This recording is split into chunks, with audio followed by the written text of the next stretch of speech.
तर मला एक गोष्ट फक्त बोलायची वाटते, ज्याचा मी निषेध करतोय. सॉरी, मी फक्त अगदी एक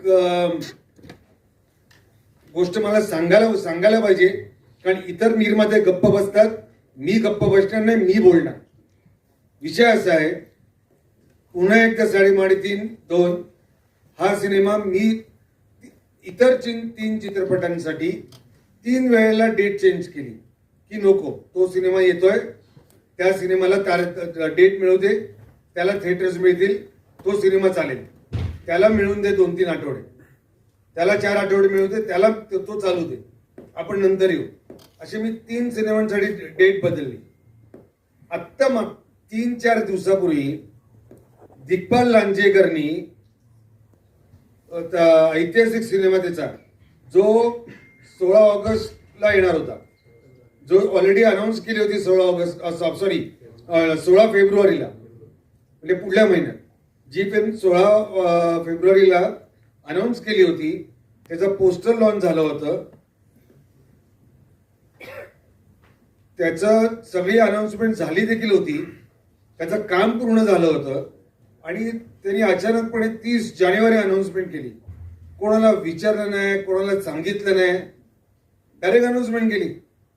मी जेव्हा दुसऱ्या दिवशी मला दाखवलं नीनांनी, मी दिग्पाल लांजेकरला फोन लावला.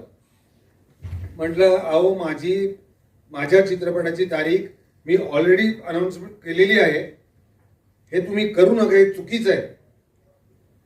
ओ अच्छा, सॉरी, तुमची एका फिल्म, मला हेच कळलं नाही, तुमची एका फिल्म म्हणजे काय? जे इतर कुठला बाहेरचा निर्माता असेल तर असो. त्यानंतर त्यांनी मला सांगितलं की नाही, डिस्ट्रीब्युटरचं म्हणणं आहे. म्हटलं, डिस्ट्रीब्युटरचा काही संबंध नसतो, चित्रपटाची तारीख हा प्रोड्युसरचा कॉल असतो.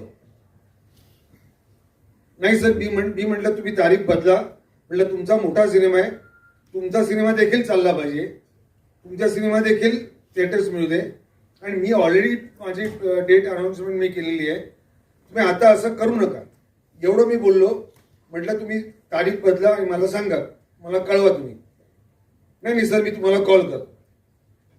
दुसऱ्या दिवशी मी फोन केला त्यांना, त्यांनी माझे फोन तेव्हापासून उचलले नाहीत आणि आजपर्यंत उचलले नाहीत. मी विषय सोडून दिला. पण मी ह्या गोष्टीचा निषेध करतो. मी फक्त ऐतिहासिक आणि महाराजांवर जो चित्रपट आहे म्हणून मी गप्प आहे. पण आपण मराठी निर्माते हे सगळे असे दिवसाला 3-3, 4-4, 2-2 चित्रपट येतात आणि आपण गप्प बसतो, तुम्ही कोण बोलत नाही. म्हणून काही निर्माते खरंच शेफारलेत. काही निर्मात्यांची मस्ती उतरायला पाहिजे, त्यांना बॅन करण्याची गरज आहे. म्हणजे जर का दिग्पाल लांजेकरनी असा दाखवपणा केला तर मी निर्माता संघ आणि महामंडळाला सांगेन की दिग्पाल लांजेकरला बॅन करा म्हणून. का न करावं? की आम्ही काय हे सगळे लोक आमच्या चित्रपटात 150-200 लोकांची मेहनत केली, ती काय मेहनत फुकट जाणार?